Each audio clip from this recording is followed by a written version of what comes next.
신앙생활을 하는 가운데 제게 있는 가장 큰 고민이 하나 있다면 과연 예수를 믿고 나는 변했는가에 대한 질문입니다. 과연 나는 예수 그리스도의 구주되심을 고백하고 그 구원의 감격을 경험하는 사람으로서 과연 나는 예수를 믿기 전과 믿은 후의 모습에 변화가 있는가? 변화가 있다라고 이야기하고 생각하고 살아가고 있음에도 불구하고 여전히 나의 행동과 나의 생각과 나의 말에 있어서 전혀 변하지 않는 모습들을 직면할 때 저는 스스로 많은 것들을 생각하고 또 질문하게 됩니다. 과연 나는 예수의 사람이 맞나?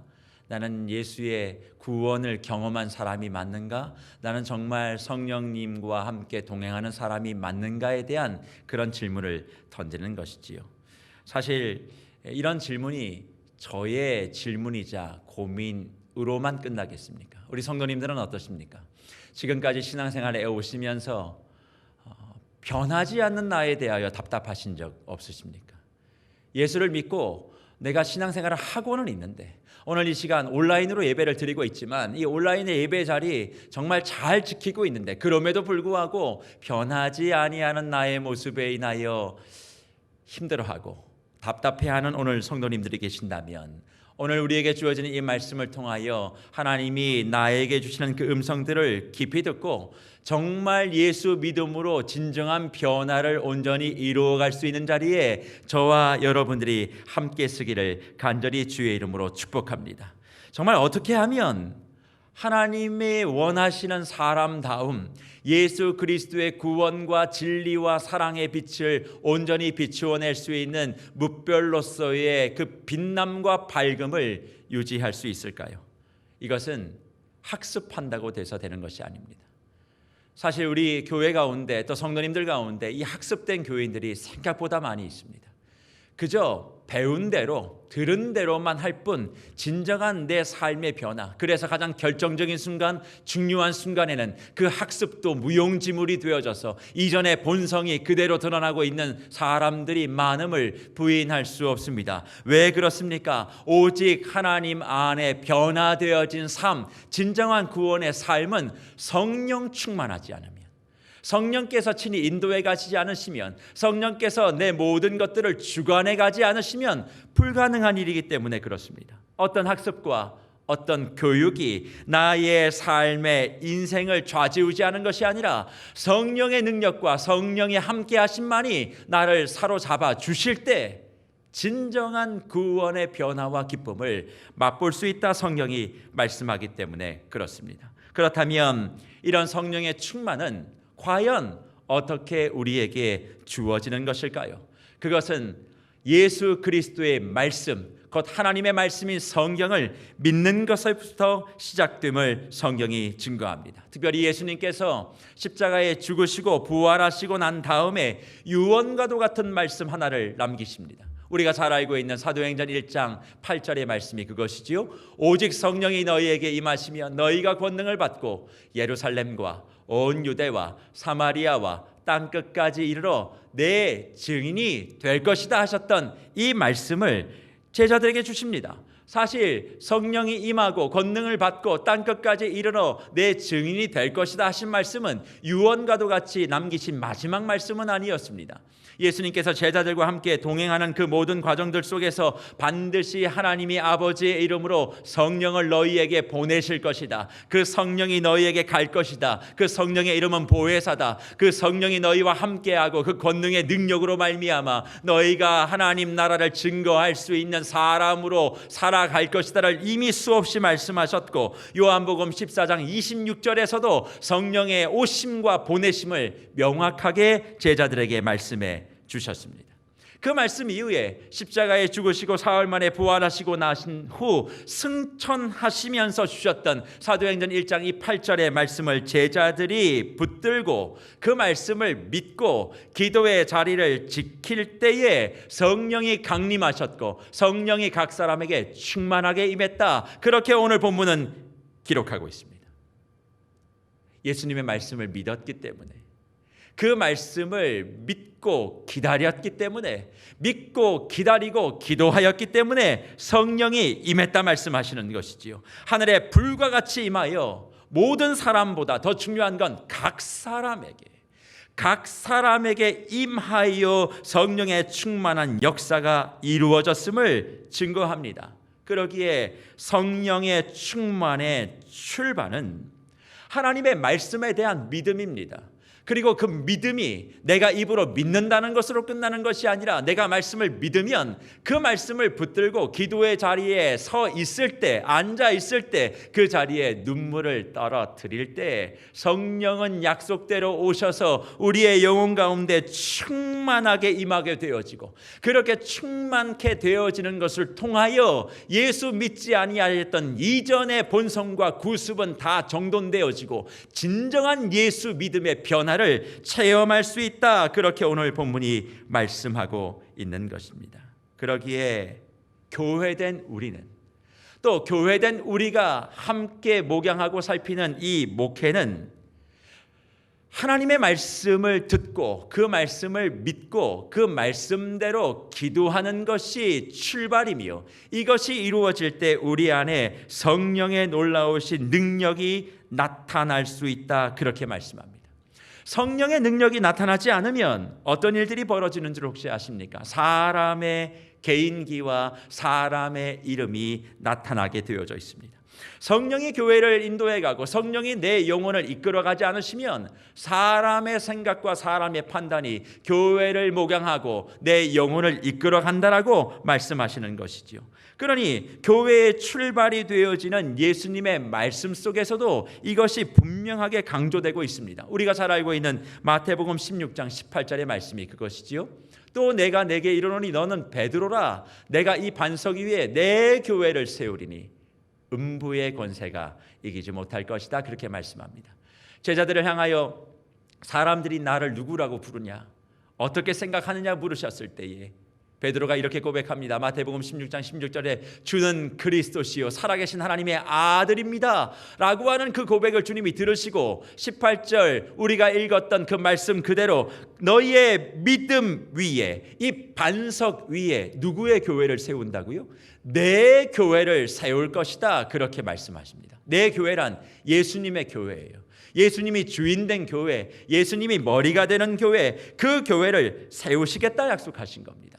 그러니까 예수님이 주인이 되어지는 교회가 되어야 하는데, 만약 예수님이 주인이 되지 않는다면 누가 교회의 주인이 된다라고 생각하십니까?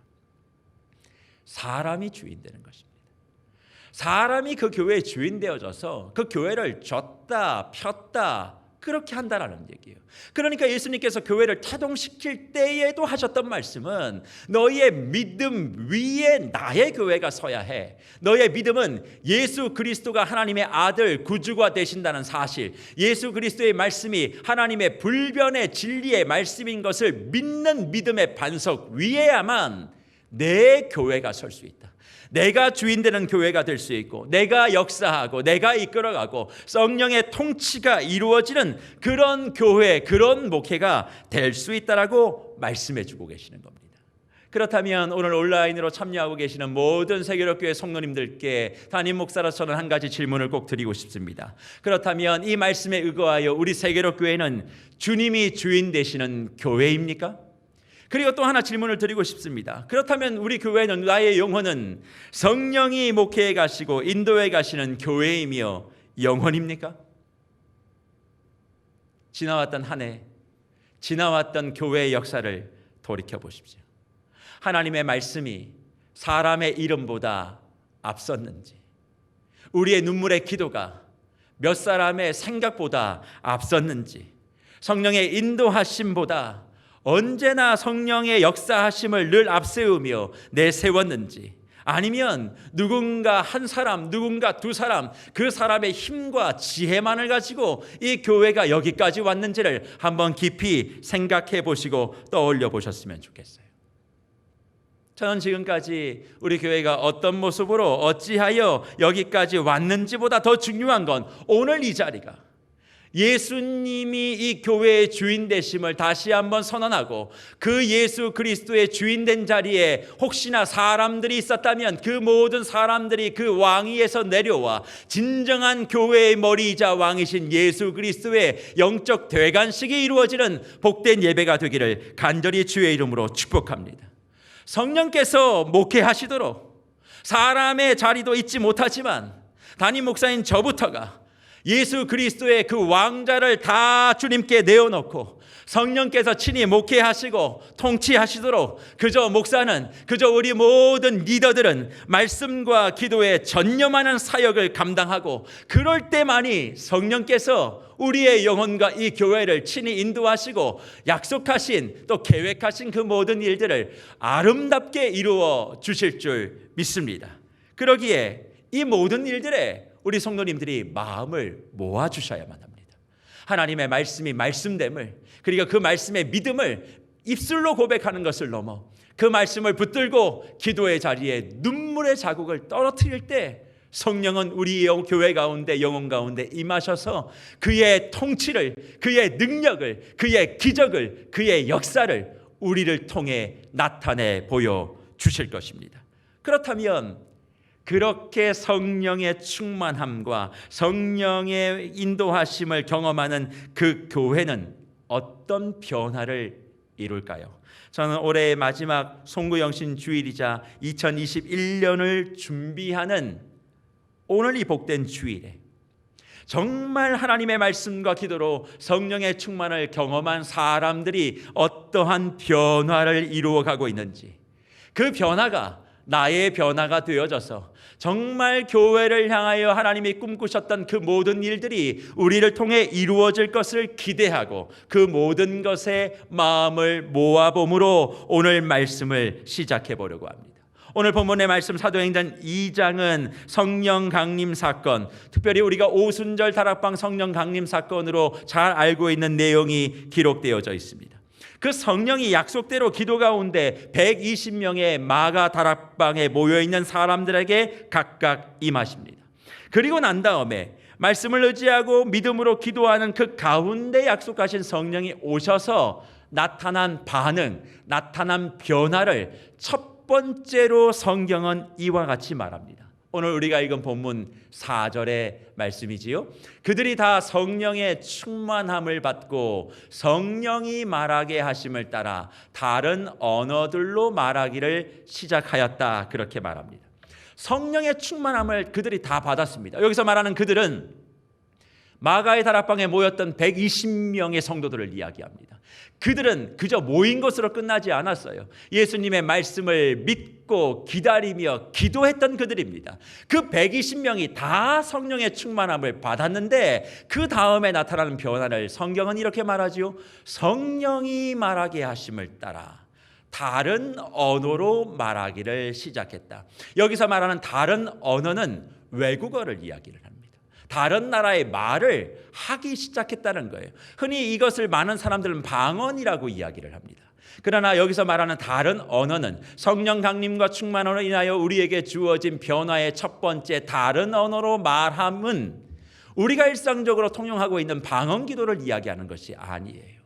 여기서 말하는 것은 다른 나라의 언어, 그러니까 땅끝까지 이르러 내 증인이 되라 하시는 그 일을 이루기 위하여 말의 소통과 통역을 위하여 다른 나라의 말을 할 수 있도록 하셨다라고 많은 성경학자들이 해석하고 저는 그 해석이 옳다라고 생각합니다. 하지만 오늘 저는 이 사도행전 2장 4절의 말씀을 창세기 11장에 나오는 말씀을 통해서 다시 한번 재해석해보고 성령의 충만 사건과 창세기 11장에 나오는 바벨탑 사건이 어떻게 연결되어 풀어지는지를 우리 성도님들과 함께 나누고 은혜를 나누어 보려고 합니다. 창세기 11장 우리가 잘 아는 바벨탑 사건입니다. 잘 아시는 대로 예수 하나님의 놀라우신 창조의 영역 가운데 사람이 창조되었음에도 불구하고 죄가 들어와서 모든 것들이 망가지기 시작합니다. 그리고 그 악해지고 망가졌던 하이라이트가 어떤 것이냐면 창세기 11장에 나오는 바벨탑을 쌓는 거예요. 그런데 바벨탑을 쌓았던 그 이유를 성경은 분명히 이야기합니다. 창세기 11장 4절에 기록하지요. 또 말하되 성읍과 탑을 건설하여 그 탑 꼭대기를 하늘에 닿게 하여 우리 이름을 내고 온 지면에 흩어짐을 면하자, 그렇게 이야기합니다. 바벨탑 건축의 두 가지 이유를 성경이 말합니다. 사람들의 이름을 내는 것과 자기들의 흩어짐을 면하는 것, 이 두 가지 때문에 하늘을 닿는 바벨탑을 쌓겠다. 이것은 하나님에 대한 도전이었습니다.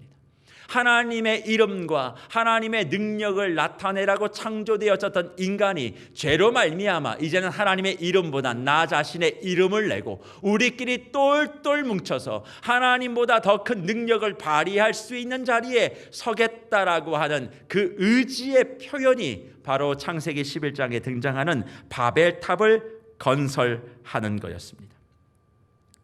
사실 창조되었을 땐 이 땅의 언어가 하나였어요.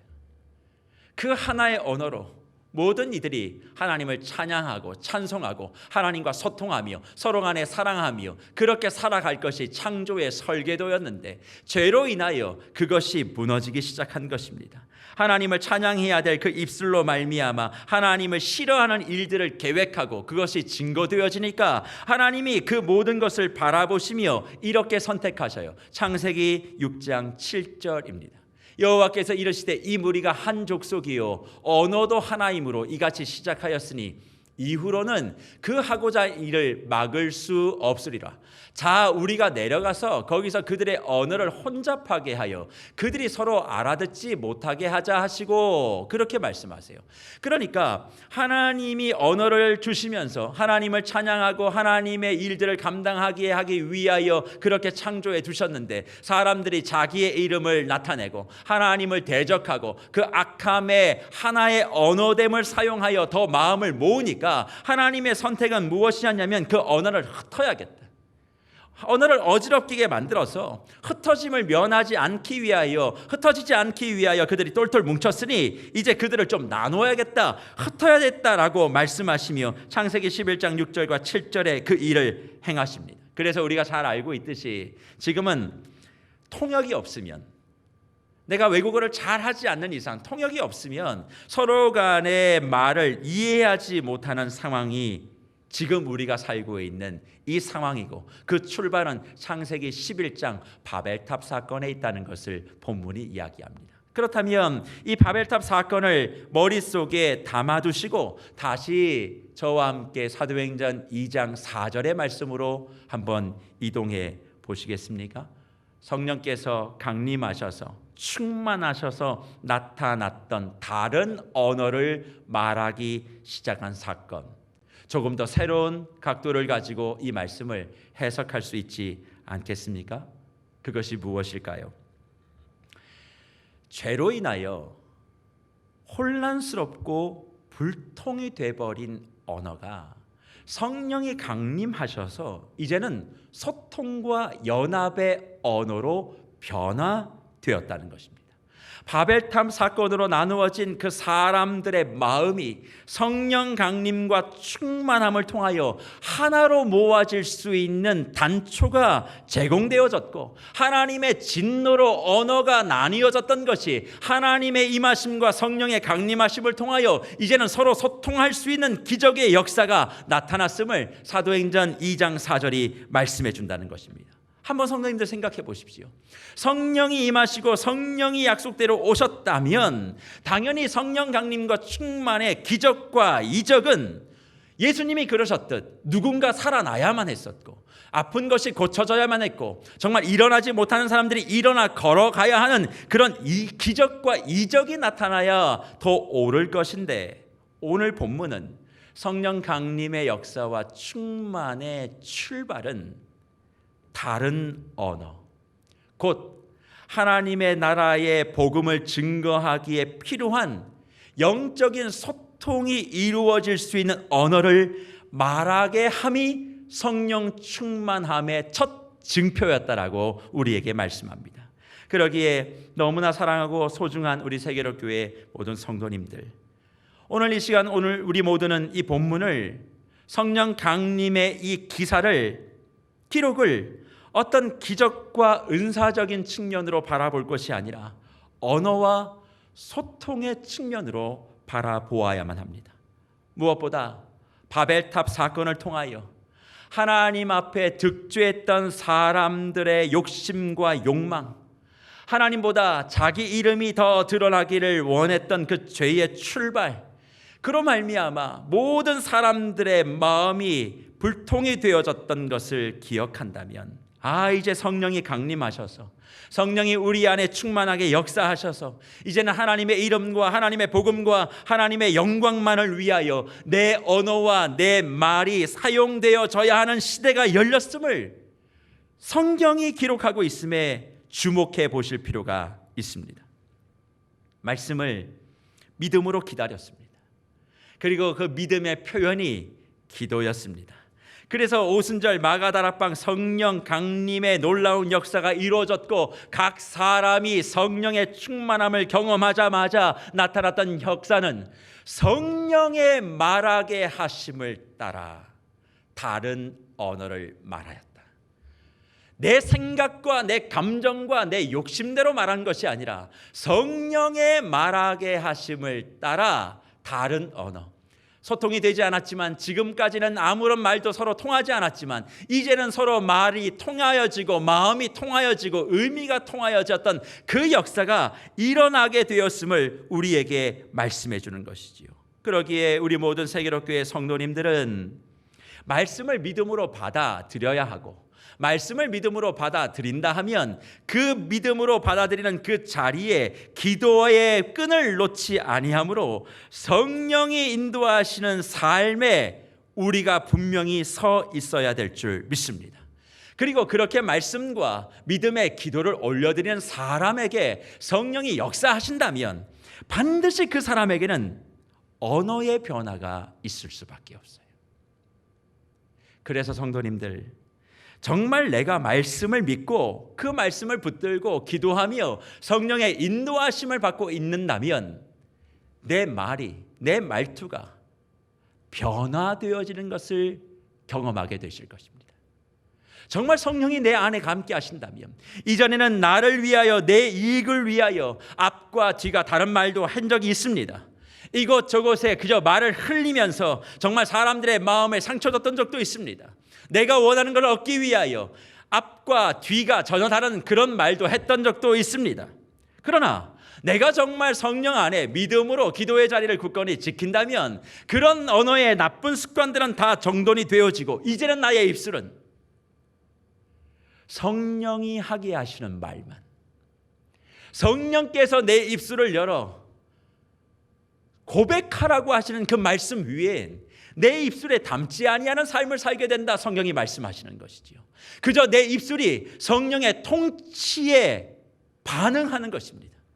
내가 원하고 바라는 것을 얻기 위하여 내 입술을 사용하는 것이 아니라 오직 주의 복음과 주의 능력을 위하여, 예수 그리스도와 영혼과 교회를 위하여 나의 입술이 사용되어지는 것, 바로 이것이 성령 충만한 사람들의 변화이자 증거라, 그렇게 말씀하는 거예요.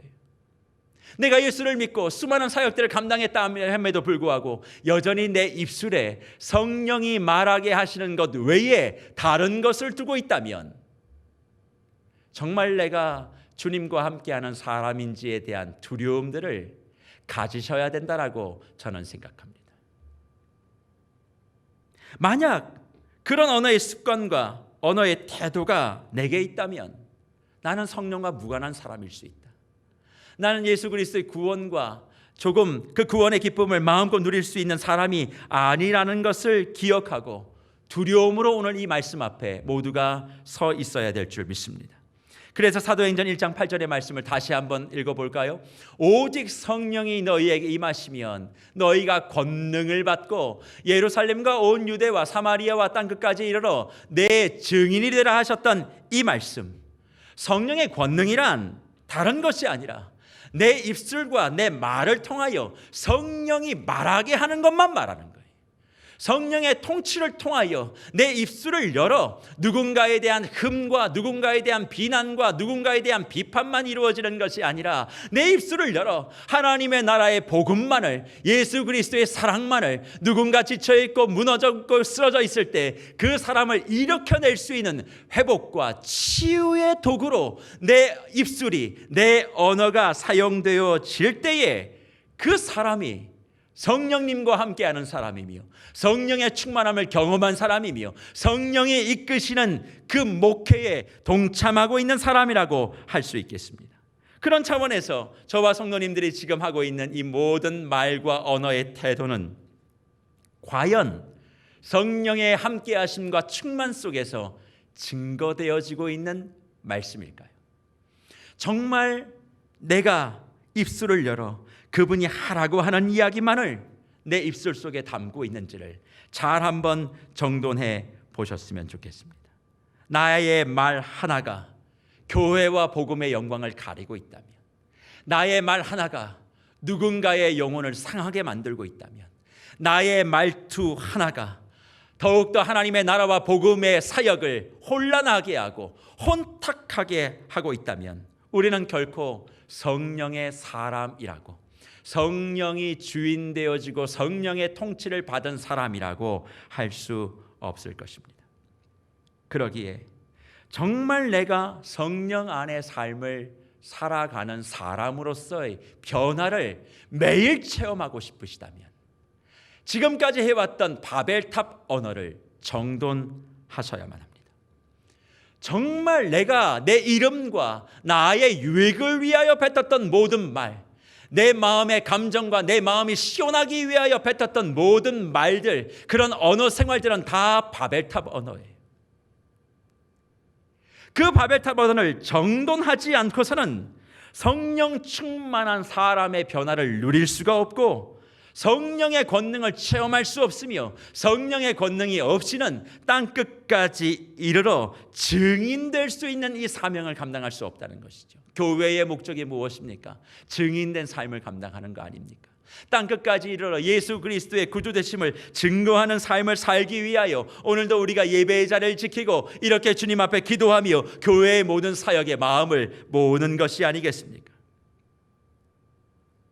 그런데 왜 땅끝까지 그 증인된 일들이 더디 가는 것만 같습니까? 성령의 권능을 받았다 함에도 불구하고 왜 여전히 이 땅 가운데 복음의 증거가 너무나 힘들고 어렵겠습니까? 여전히 예수를 믿는다라고 하는 저와 여러분들의 마음속에 바벨탑 언어가 정리되지 않기에 세상이 감동하지 않는 것입니다. 요즘 현실도 한번 보십시오. 이 땅 이 나라에 같은 언어를 쓰고 있지 않습니까? 한글이라고 하는 같은 언어를 이 대한민국이 사용하고 있지만 소통되지 않은 일들이 너무나 많습니다.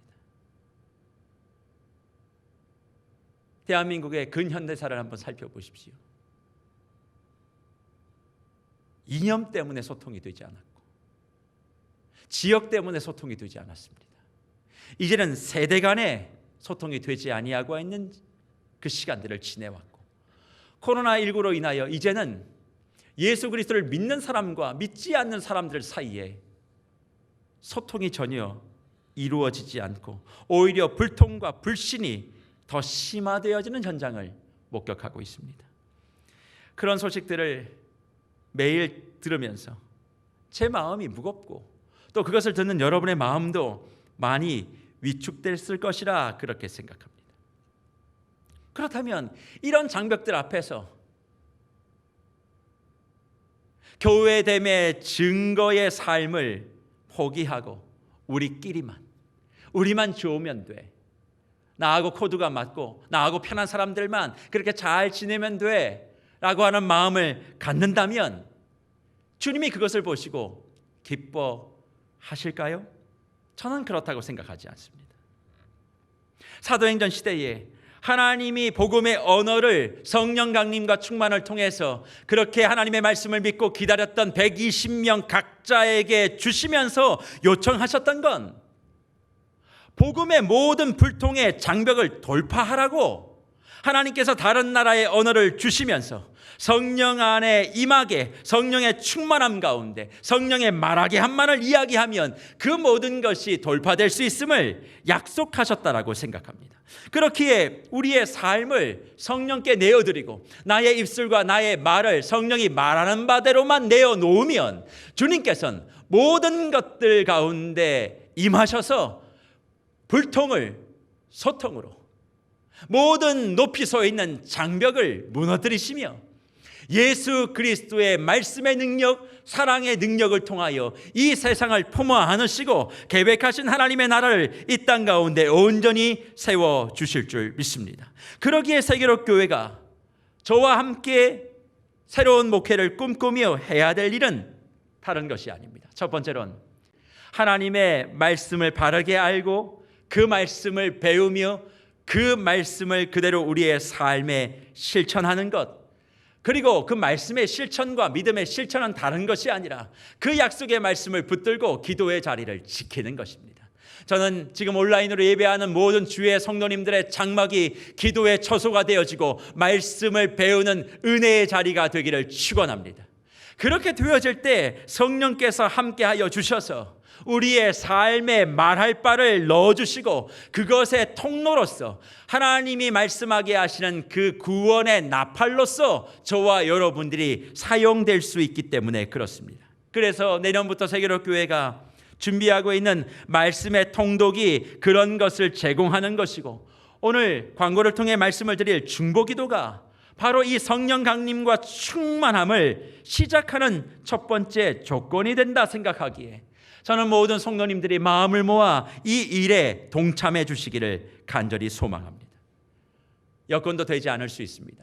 환경도 되지 않을 수 있습니다. 시간도 되지 않을 수 있습니다. 그러나 안 되는 조건이 수만 가지라 할지라도 이 일을 해야 될 유일한 조건, 성령의 충만함을 받아 내 영혼이 성령의 통치함을 받고 우리 교회가 성령이 목회하는 교회가 될 수 있다면, 내가 시간이 좀 부족해도 여력이 좀 모자라도 내가 어떻게든 시간을 쪼개어 이 일에 동참하겠습니다. 말씀의 자리, 기도의 자리에 동참하겠습니다. 그렇게 기도하며 말씀을 믿음으로 고백하게 될 때 성령의 말하게 하는 것만 내 입술을 통해 증거하겠습니다. 성령이 말하게 하지 않으시면 내 입을 닫습니다. 오직 성령께서 이 행하실 것만을 바라보며 걸어가겠습니다. 우리의 온 마음을 모아 놓을 때 저는 성령이 목회하시고 성령이 목양하시는 세계로 교회가 되어져서 이전보다 더한 능력을 체험하게 될 것이고, 이제는 몇 사람에 의하여 움직여 됐던 그런 모습들이 혹시 있었다면 몇 사람이 아닌 성령의 통치를 받은 모든 성도들이 함께하여 아름다운 주의 공동체를 온전히 이루게 되어질 줄 믿습니다. 저는 성도님들이 이 교회를 꿈꾸고 계신다라고 생각합니다. 그러기에 성령의 충만함을 경험한 사람들이 많은 교회는 조용히 기도할 뿐 이런저런 말들을 하지 않습니다. 문제가 생기고 내가 처음 아는 사건이 생겼을 때 핸드폰을 들고 그것을 전파하는 데 노력하지 않습니다.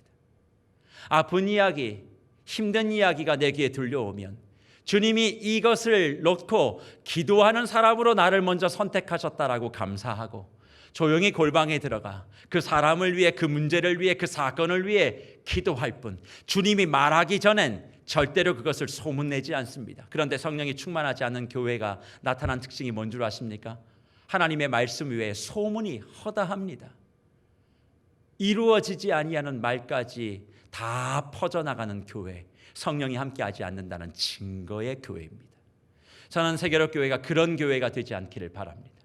정말 하나님이 꿈꾸는 교회가 되기 위하여 오직 성령께서 말하게 하는 바 외에는 오직 기도의 자리를 지키며 말씀으로 내 자리를 굳건하게 하며 내 믿음을 기도로 표현하며 그저 주님이 말하게 하실 땐 하나님의 마음과 생각이 드러날 수 있도록. 그래서 이젠 바벨탑의 언어가 다 정리되어지고 성령의 언어로 무장되어짐으로 말미암아 모든 분리와 분열이 다 정돈되어지고 연합과 일치의 모습들로 우리 교회가 똘똘 뭉치며 의도하든 의도하지 않든 나 한 사람의 생각을 다수의 생각으로 포장할 필요도 없고, 무언가 하나를 이야기할 때 이런저런 이야기를 다 할 필요도 없고, 그저 함께 기도하며 한 성령 되신 주님이 우리에게 주시는 마음을 조차 성령께서 통치하시는 대로 한 걸음 두 걸음 따라갈 때 주님께서는 우리 각자에게 능력을 베푸시고 하나님이 약속하신 땅끝까지 이르러 증인되는 사명을 힘있게 감당하는 저와 여러분들로 삼아 주실 것입니다. 그래서 제자들이 성령 충만함으로 바벨탑의 언어였던 자기 이름과 자기 유익의 언어를 버리고 하나님의 나라의 소통의 언어로 무장되어지자 놀라운 변화가 일어났음을 성경이 증거합니다. 오늘 우리가 읽은 본문 2장 11절과 13절이죠. 이렇게 기록합니다. 그레데인과 아라베아인들이라 우리가 다 우리의 각 언어로 하나님의 큰 일을 말함을 듣는도다 하고 다 놀라며 당황하며 서로 이르되 이 어찌 된 일이냐 하며 또 어떤 이들은 조롱하여 이르되 그들이 세술에 취하였다 하더라. 그렇게 말씀합니다. 바로 이것입니다. 바벨탑의 언어를 다 정돈하고 나의 욕심과 목적을 위하여 내 말을 사용하지 않고 주의 복음을 위하여 하나님의 이름을 위하여 내 언어와 말을 사용하게 되어질 때 사람들이 뭐라고요? 하나님의 큰 일을 말함을 듣고 놀라고 당황했다, 그렇게 말씀하는 거예요. 저는 세계로 교회가 그 이름대로 이 축복을 누리기를 소망합니다. 세계 5대 양육대주의 하나님의 복음을 들고 서 있는 귀한 선교의 진지로서 이 교회가 쓰여질 줄 믿습니다. 그렇다면 먼저 해야 될 일이 하나 있어요. 많은 사람들에게 하나님의 큰 일을 증거하기 위하여 우리 모든 성도님들, 오늘 예배에 참여하는 모든 저와 여러분들이 해야 될 일들은 오직 하나, 나의 말에 진실함이 있을 수 있도록 성령의 말하게 하심을 말함으로 말한 이후에 후회함이 없도록, 그저 내 말 하나에 씨앗이 떨어질 때 거기에 쓴뿌리가 삐져나오는 것이 아니라 하나님의 무성한 열매가 맺어질 수 있도록 나의 입술을, 나의 혀를, 나의 말을 사용하여 주시옵소서. 내가 입을 열면 죽어있는 영혼이 살아나게 하여 주시옵소서. 내가 입을 열면 아파하는 영혼이 회복되게 하여 주시옵소서. 내가 입을 열어 기도하면 수많은 영혼들이 주님의 나라를 바라보며 용기 백배하게 하여 주시옵소서. 그렇게 무장되어진 성령 충만한 사람을 통해 하나님은 땅끝까지 이르러 내 증인이 될 것이다 말씀하고 있는 것입니다. 주 안에 사랑하는 성도 여러분, 주님을 믿는다고 하면서도 여전히 바벨탑 언어를 사용하고 계십니까? 오늘 예배의 시간에 그 모든 것들을 정돈하시기 바랍니다. 그것이 정리되지 않으면 내가 예배를 드리고 예수를 믿는다라고 이야기함에도 불구하고 여전히 변화되지 아니하는 내 인생으로 인하여 답답해 하실 것입니다. 정말 성령이 말하게 하심을 말하고 성령이 이끄시는 대로 이끌릴 수 있는 그 자리에 우리 모두가 서 있고 세계로 교회의 모든 사역과 목양과 목회가 서 있게 되어질 때에 주님은 저와 여러분을 사용하셔서 열방 가운데 능력 있는 사역을 감당하는 사람으로 반드시 사용해 주실 것입니다. 저는 이 은혜가 우리 모든 성도님들 한 분 한 분의 가정과 삶 가운데 충만하시기를 축원합니다. 그래서 저는 오늘 말씀을 이렇게 결론을 맺어보고자 합니다. 사도행전 1장 14절에 성령의 오심을 믿고 기도한 사람들의 이름을 거론하며 이렇게 말씀합니다. 여자들과 예수의 어머니 마리아와 예수의 아우들과 더불어 마음을 같이하여 오로지 기도에 힘쓰더라. 마가의 다락방에 모였던 이름 없는 120명의 성도들, 그 성도들의 이름을 기억해 주시면서 정말 이 놀라우신 성령의 출발이 기도에 있었음을 말씀하고 있습니다. 그런데 사도행전 1장 14절을 오카노 목사님께서 해석하셨던 내용이 하나 있는데 그 내용을 그대로 읽어드리며 오늘 말씀을 마치려고 합니다. 사도행전 1장 14절에 대한 오카노 목사님의 해석은 이렇습니다. 120명이라고 나는 숫자를 어떻게 성도님들은 생각하십니까? 당시의 팔레스타인 인구는 약 400만이었습니다. 400만 가운데 120명이 주님의 일을 계승하기 위해서 약속하신 성령을 기다리며 주님의 명령하신 대로 땅끝까지 모든 족속을 제자 삼기 위하여 모였습니다. 400만 인구에서 120명은 굉장히 적은 숫자입니다. 사람들 보기에 아주 미미한 겨자씨 같은 아무것도 아닌 존재입니다. 그러나 주님은 이들에게 모든 기대를 다 걸고 가셨습니다. 하나님은 항상 이렇게 작은 것으로 큰 기적을 이루십니다. 세상이 보기에는 적은 수이지만 이들에게 전 세계의 운명이 걸려 있었고 하나님 나라의 성패를 좌우하는 열쇠가 쥐어져 있다는 것입니다. 오늘날 교회의 문제는 적은 숫자에 있지 않습니다. 도리어 너무 많아서 문제가 될 때가 있습니다. 그래서 하나님 앞에 저는 이렇게 기도합니다. 적은 수를 통해 기적을 일으키신 하나님, 한 사람이라도 주를 위해 100% 헌신하는 사람이 있다면 그 한 사람을 통해 하나님의 큰 뜻을 이루어 주시옵소서. 제가 비록 여자이지만 평신도이지만 세상에서 직업을 가지고 있고 또 그것이 뛰어난 직업은 아니라 할지라도 저의 모든 것은 다 주님의 것입니다. 주님이 받으시면 저는 주님을 통해 역사되어질 줄 믿습니다. 주의 뜻을 이루어 주실 줄 믿습니다. 그렇게 말씀을 하셨어요. 저는 오늘 이옥하나 목사님의 이 해석에 우리의 결단과 적용과 실천이 있다라고 생각합니다. 내가 비록 작아도 변화되기를 꿈꾸며 그 변화의 자리를 지켜내는 그 한 사람, 성령의 말하게 하심을 감당하는 그 한 사람, 두 사람이 우리 교회에 모여지기만 하면 주님은 그의 권능을 우리에게 베풀어 주시고 예전의 모든 잘못된 구습, 습성, 습관들 다 정돈하시고 하나님이 일하게 하시는 그 모든 일들을 마음껏 일하게 하셔서 땅끝까지 주의 증인되는 사역을 저와 여러분을 통해서 온전히 이루어 주실 줄 믿습니다. 이를 위해선 이번 한 주 내가 성령의 사람이라면, 성령의 충만함에 거하여 있는 사람이라면 주님 이제 내 입술 가운데 바벨의 언어는 제하여 주시옵소서. 내가 말씀의 자리, 기도의 자리를 지킬 때에 주여, 내가 성령의 사람이라고 하는 첫 번째 표징이 내 언어입니다.